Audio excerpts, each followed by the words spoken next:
Shalom,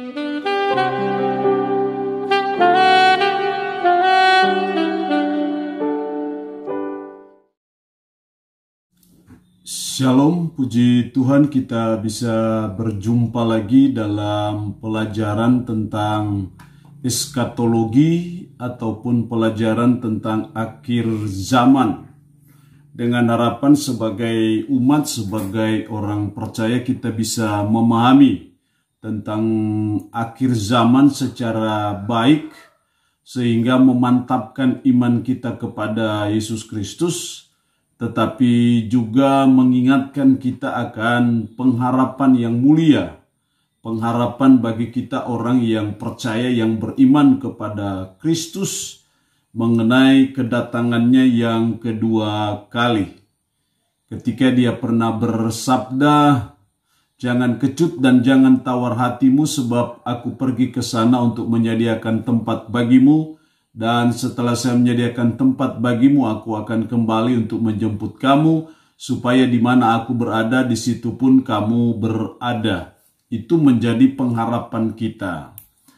Kita masih bicara soal kedatangan Kristus yang kedua kali.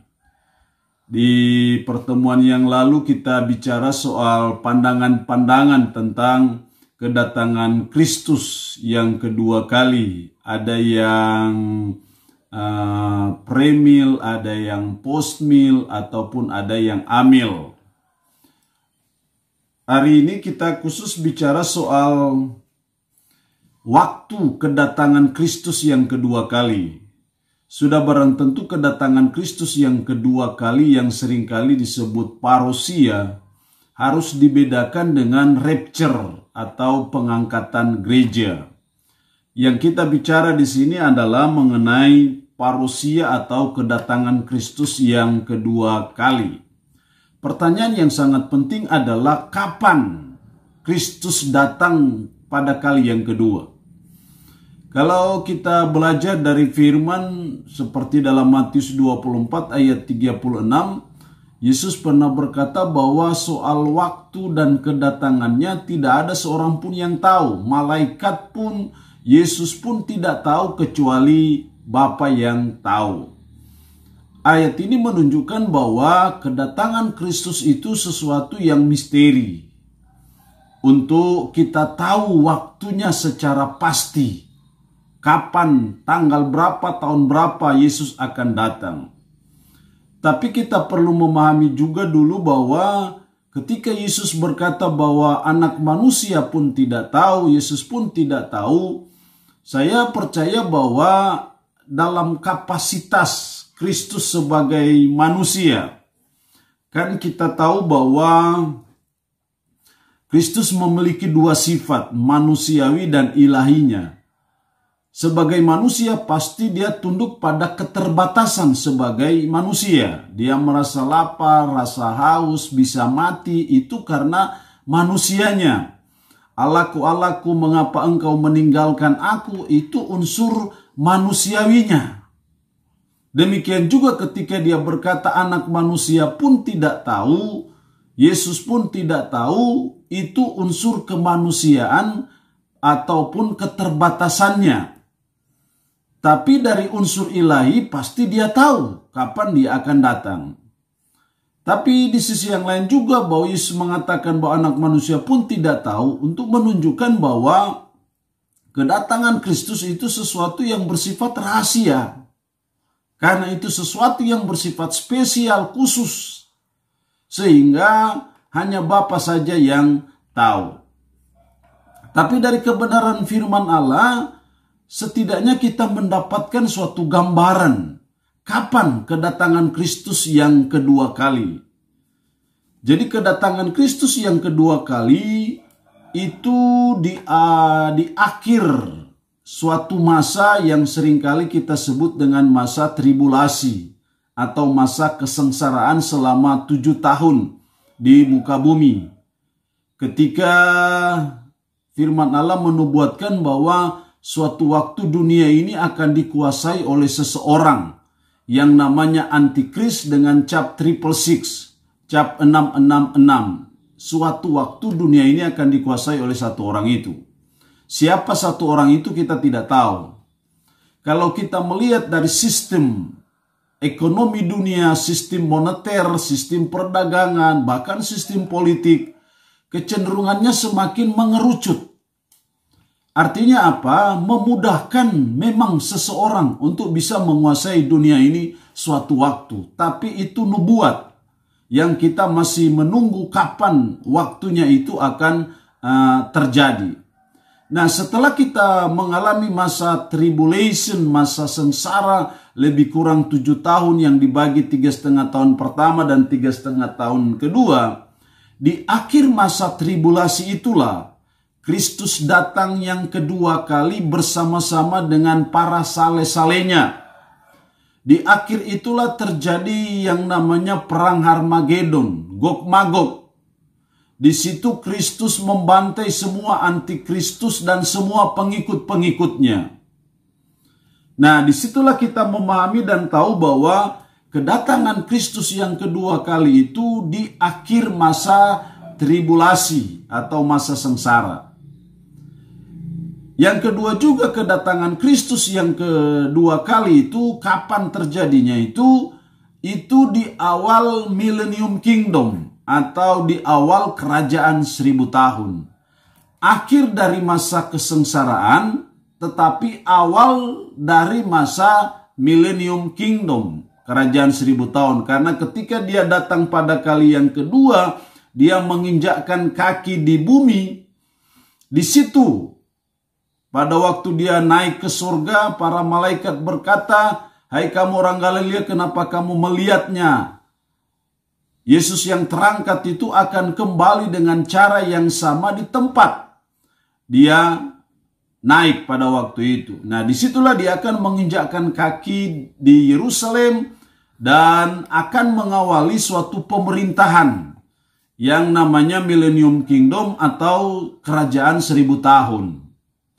Jadi, boleh dikatakan bahwa kedatangan Kristus yang kedua kali atau parousia itu terjadi di akhir tribulation, masa sengsara, dan di awal masa Millennium Kingdom. Dari sisi waktu persisnya kapan, tanggal berapa, tahun berapa, kita tidak ada satupun yang tahu. Karena itu kalau ada pengajaran-pengajaran yang mengajarkan bahwa Yesus akan datang pada tanggal sekian, bulan sekian, tahun sekian, kita bisa pastikan bahwa itu ajaran yang tidak benar. Itu ajaran yang menyesatkan. Sebagai umat, sebagai orang percaya, kita yakin, seyakin-yakinnya bahwa Yesus pasti akan datang. Tapi soal waktu kapan dia datang, kita tidak perlu tahu kapan dia datang. Yang pasti dia akan datang. Dia datang di akhir tribulasi, tapi juga di awal Millennium Kingdom. Itu kira-kira gambaran menyangkut waktu kapan Yesus akan datang. Jadi sekali lagi, pendeta siapapun juga, mau nabi siapapun juga, mau rasul siapapun juga, mau tokoh agama manapun juga, yang mengatakan bahwa Yesus akan datang pada tanggal sekian, jam sekian, bulan sekian, tahun sekian, jangan mempercayai ajaran itu. Yang kita percaya adalah bahwa Yesus pasti akan datang yang kedua kali. Soal waktu kita tidak perlu tahu. Itu menyangkut waktu kedatangan Kristus yang kedua kali. Yang berikut kita lihat soal sifat. Bagaimana sifat kedatangan Kristus yang kedua kali? Kira-kira deskripsinya seperti apa? Gambarannya itu akan seperti apa? Yang pertama, sifat kedatangannya adalah bersifat personal atau secara pribadi. Kalau kita ingat dalam Kisah pasal 1 itu, jelas sekali malaikat berkata kepada murid-murid pada waktu itu yang menyaksikan dia naik ke surga. Firman Allah berkata, Yesus ini yang terangkat ke surga meninggalkan kamu, akan datang kembali dengan cara yang sama seperti kamu melihat dia naik ke surga. Jadi kamu akan melihat dia naik ke sorga dengan cara yang sama seperti itu, dia akan kembali pada kali yang kedua. Jadi bersifat personal, bersifat pribadi. Sifat kedatangan Kristus yang kedua kali itu. Yang kedua, sifat kedatangannya itu bersifat fisik atau secara jasmani. Yesus akan datang kembali dengan cara yang sama seperti kamu melihat dia naik ke surga. Seperti murid-murid melihat secara fisik, secara jasmani pada waktu Yesus terangkat ke surga, seperti fisik seperti itu juga ketika dia datang kembali pada kali yang kedua. Jadi salah kalau ada yang mengajarkan bahwa dia datang secara rohani. Itu tidak tepat, tapi secara fisik, secara jasmani, yaitu tubuh kemuliaan. Yang ketiga, sifat kedatangan Kristus adalah dapat dilihat. Artinya visible, kelihatan. Bukan suatu mimpi, bukan suatu hayalan atau halunisasi, bukan seperti itu. Dasar kembali pada kisah pasal 1 itu. Hal ini jelas dalam perkataan malaikat. Dengan kalimat akan datang kembali dengan cara yang sama. Jadi kelihatan. Bukan sesuatu yang bersifat rohani, tapi sesuatu yang kelihatan. Itu sifat kedatangan Kristus yang kedua kali. Yang keempat, sifat kedatangannya adalah tidak terduga. Makanya dalam ajaran-ajaran Yesus tentang akhir zaman, dia berkata sebab sebagaimana mereka pada zaman sebelum air bah itu makan dan minum, kawin dan mengawinkan, sampai kepada hari Nuh masuk ke dalam batra. Dan mereka tidak tahu akan sesuatu sebelum air bah itu datang dan melenyapkan mereka semua. Demikian pula lah halnya kelak pada kedatangan anak manusia. Yesus menggambarkan bahwa kedatangannya seperti seorang pencuri yang pasti tidak terduga-duga. Tidak ada pencuri yang memberitahu kepada tuan rumah bahwa dia akan datang mencuri. Semua dia datang pada saat tuan rumah dalam keadaan tidak berjaga-jaga. Jadi sifat kedatangan Kristus itu tidak terduga-duga. Karena itu kita sebagai umatnya diajarkan untuk kita selalu waspada. Untuk kita selalu berjaga-jaga karena kedatangannya tak terduga-duga. Waspada, berjaga-jaga di situ tidak berarti kita bersifat pasif. Tetapi kita aktif. Kita tetap terus melaksanakan tanggung jawab kita dengan baik, dengan setia. Itu wujud nyata dari kita berjaga-jaga ataupun kita waspada. Yang terakhir, sifat kedatangannya adalah penuh dengan kemuliaan, penuh dengan kemenangan. Kalau kedatangannya yang pertama seperti seorang bayi yang lahir di kandang yang hina, yang kotor. Tapi beda dengan kedatangannya yang kedua.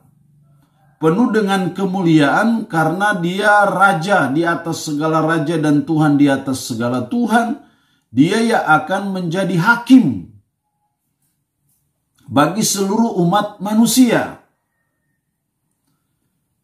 Ada yang mengajarkan bahwa Yesus datang hanya untuk menghakimi umatnya.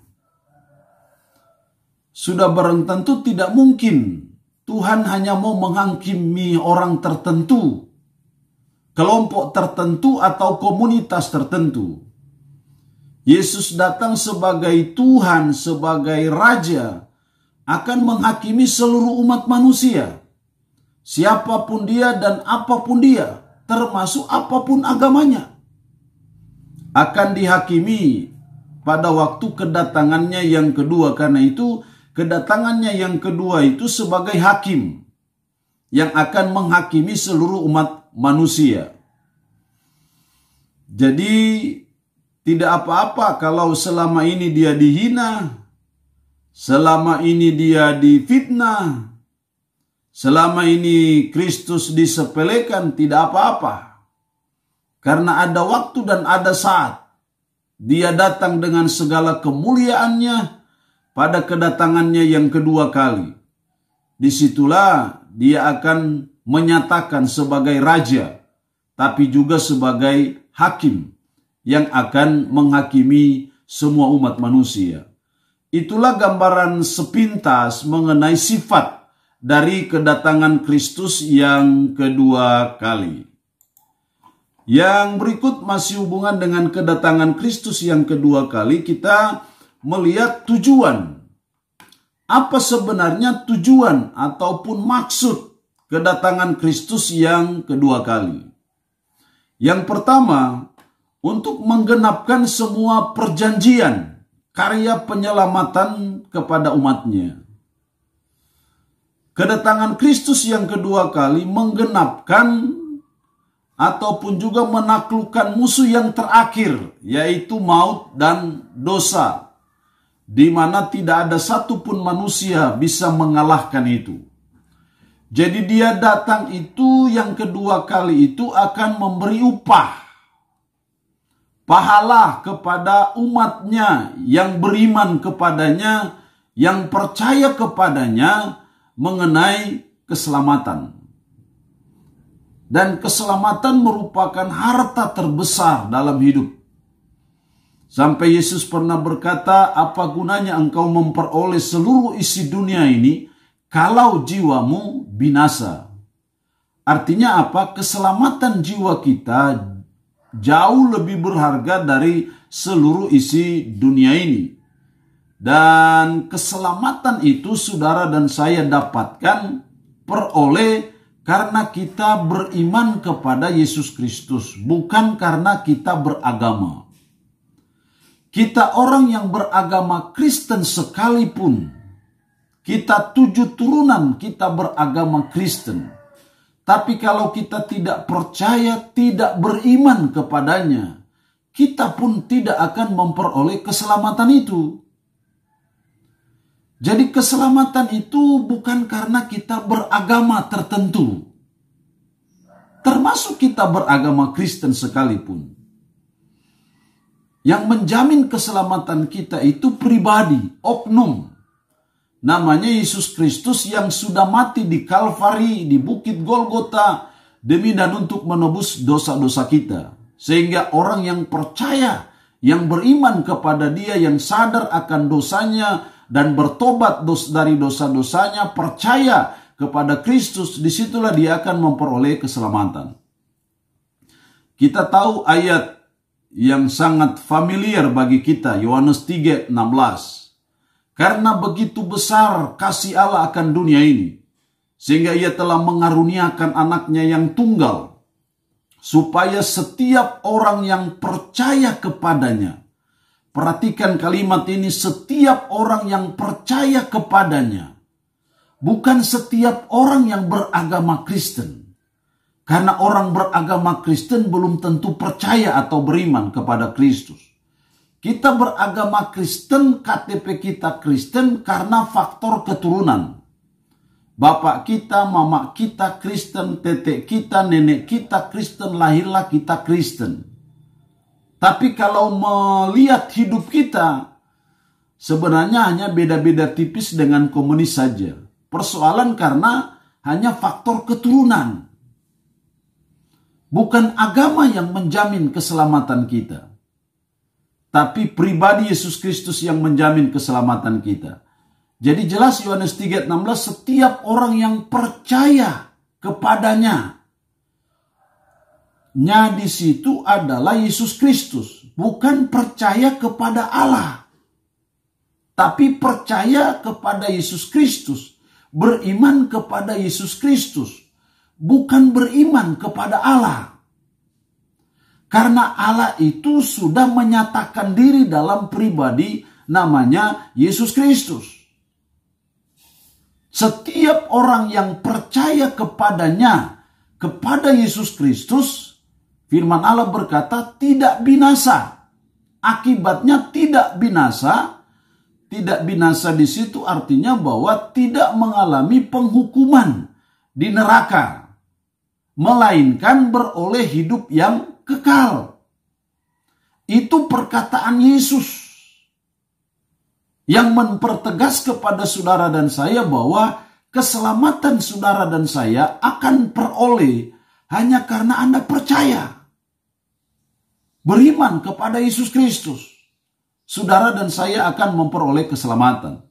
Kisah 4 ayat 12 berkata, dan keselamatan tidak ada dalam siapapun juga. Sebab di bawah kolong langit ini tidak ada nama lain yang dikaruniakan kepada manusia yang olehnya kita bisa diselamatkan. Selain di dalam Dia, yaitu di dalam Yesus Kristus.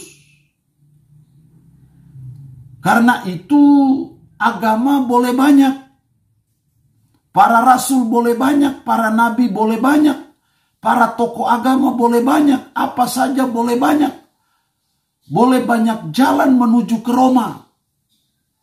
Tapi saya beritahu Anda hanya ada satu jalan menuju ke surga, yaitu melalui Yesus Kristus. Percaya dan beriman kepada Yesus Kristus. Hanya itu satu jalan. Bukan salah satu jalan. Itu satu-satunya jalan. Untuk saudara dan saya memperoleh surga, memperoleh keselamatan, hanya satu jalan. Melalui Yesus Kristus. Sekali lagi, bukan melalui agama. Agama Kristen pun tidak menyelamatkan Anda. Agama Kristen pun tidak menggaransi Anda untuk masuk surga. Tapi yang menggaransi dan menjamin Anda masuk surga, sekali lagi hanya satu pribadi, satu oknum Allah itu, yaitu namanya Yesus Kristus. Nah, tujuan kedatangannya yang kedua kali adalah untuk menggenapi apa yang Dia sudah firmankan. Secara khusus bagi yang percaya kepadanya, yang beriman kepadanya, memberi keselamatan. Atau lebih sederhananya, yang membawa mereka ke surga. Itu tujuan, salah satu tujuan kedatangan Kristus yang kedua kali. Jadi menggenapkan semua perjanjian karya penyelamatannya kepada umatnya yang percaya kepadanya. Yang kedua, tujuan kedatangan Kristus kedua kali, Dia datang menjemput umatnya. Dan dalam Yohanes 14 ayat 3, dan apabila aku telah pergi ke situ dan menyediakan tempat bagimu, aku akan kembali untuk menjemput kamu. Supaya di mana aku berada, di situ pun kamu berada. Pada waktu kedatangan Kristus yang sering disebut dengan rapture, pengangkatan gereja, memang orang yang percaya atau gereja sudah diangkat bersama dengan Kristus. Pada waktu kedatangannya yang kedua, gereja bersama-sama dengan Kristus. Tapi ada juga orang-orang yang percaya kepada Kristus pada waktu masa kesusahan atau masa tribulasi. Maka Yesus datang untuk menjemput mereka. Jadi kedatangan yang kedua juga untuk menjemput umatnya. Dan akan masuk kepada suatu masa, zaman, yang sering disebut sebagai suatu kerajaan shalom, kerajaan damai. Millennium Kingdom, di mana Yesus Kristus jadi raja dan pusat pemerintahannya ada di Yerusalem. Yang ketiga, kedatangan Yesus yang kedua kali tujuannya untuk menghakimi semua orang.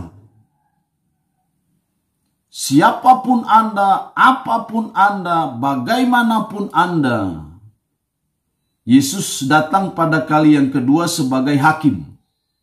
Bukan lagi sebagai bayi yang tak berdaya, tapi Dia akan menjadi hakim bagi semua orang. Apapun suku Anda, apapun bangsa Anda, apapun bahasa Anda, apapun agama Anda, Allah akan menghakimi semua orang. Jadi Yesus datang yang kedua untuk menghakimi. Kalau yang namanya menghakimi beda dengan mengadili. Kalau mengadili akan mau cari tahu apakah Anda benar atau salah. Apakah Anda akan ke surga atau ke neraka, itu pengadilan. Tapi ini penghakiman. Jadi pada waktu Yesus menghakimi nanti di takhta putih dalam kitab Wahyu itu, dia tinggal memvonis saja, menunjukkan bukti-buktinya. Sehingga pada waktu Kristus datang yang kedua kali untuk menghakimi semua orang, dipastikan bahwa semua orang yang dia hakimi ini semua pasti akan masuk neraka. Sekali lagi, ini penghakiman beda dengan pengadilan. Penghakiman ini tinggal memvonis Anda memang pantas dan layak ke neraka. Dan satu-satunya ukuran, satu-satunya patokan, satu-satunya parameter untuk penghakiman adalah apakah Anda orang yang beriman kepada Kristus atau tidak. Tapi juga ditunjukkan dosa-dosa kita yang membuat memang kita pantas dan layak untuk dihukum. Itulah beda pengadilan dengan penghakiman. Jadi pada waktu Kristus datang yang kedua kali menghakimi semua orang, itu bukan untuk menghakimi Anda ke surga atau ke neraka. Menghakimi Anda tinggal divonis bahwa Anda memang layak ke neraka.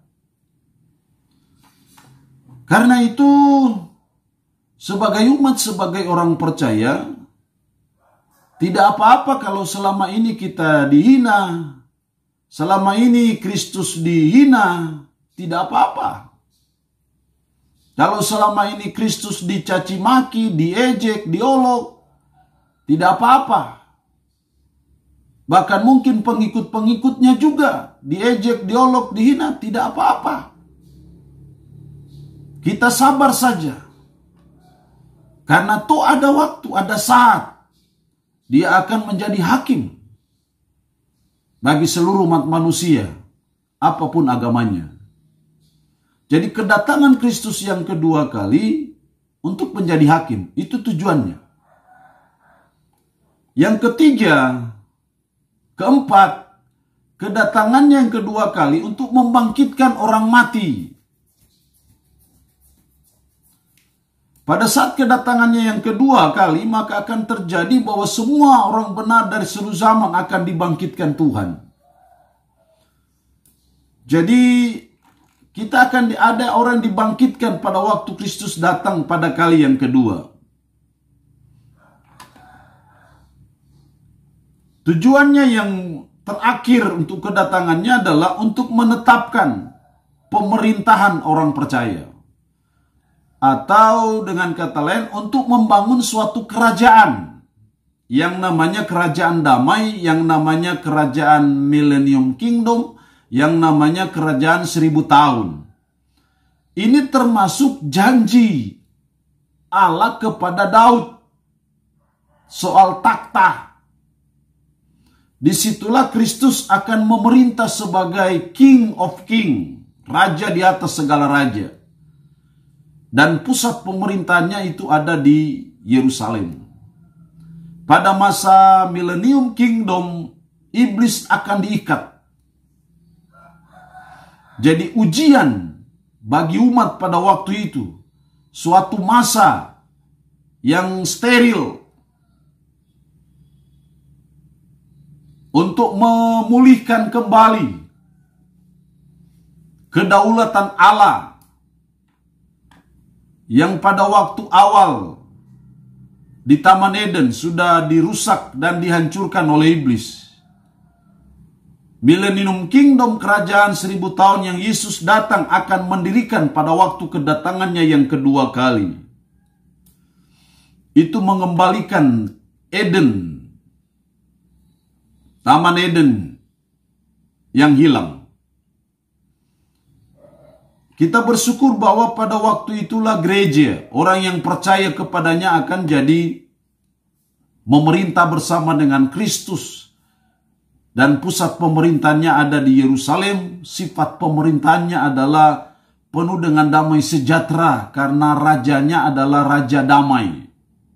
Namanya Yesus Kristus. Inilah waktu, sifat, ataupun tujuan kedatangan Kristus dengan harapan bisa memberikan pencerahan untuk kita semakin memahami eskatologi ataupun pelajaran tentang akhir zaman. Kita akan berjumpa lagi pada pelajaran soal Millennium Kingdom, kerajaan 1000 tahun, untuk memperkaya kita dalam hubungan dengan kedatangan Kristus yang kedua kali. Tuhan Yesus memberkati kita semua. Shalom, puji Tuhan.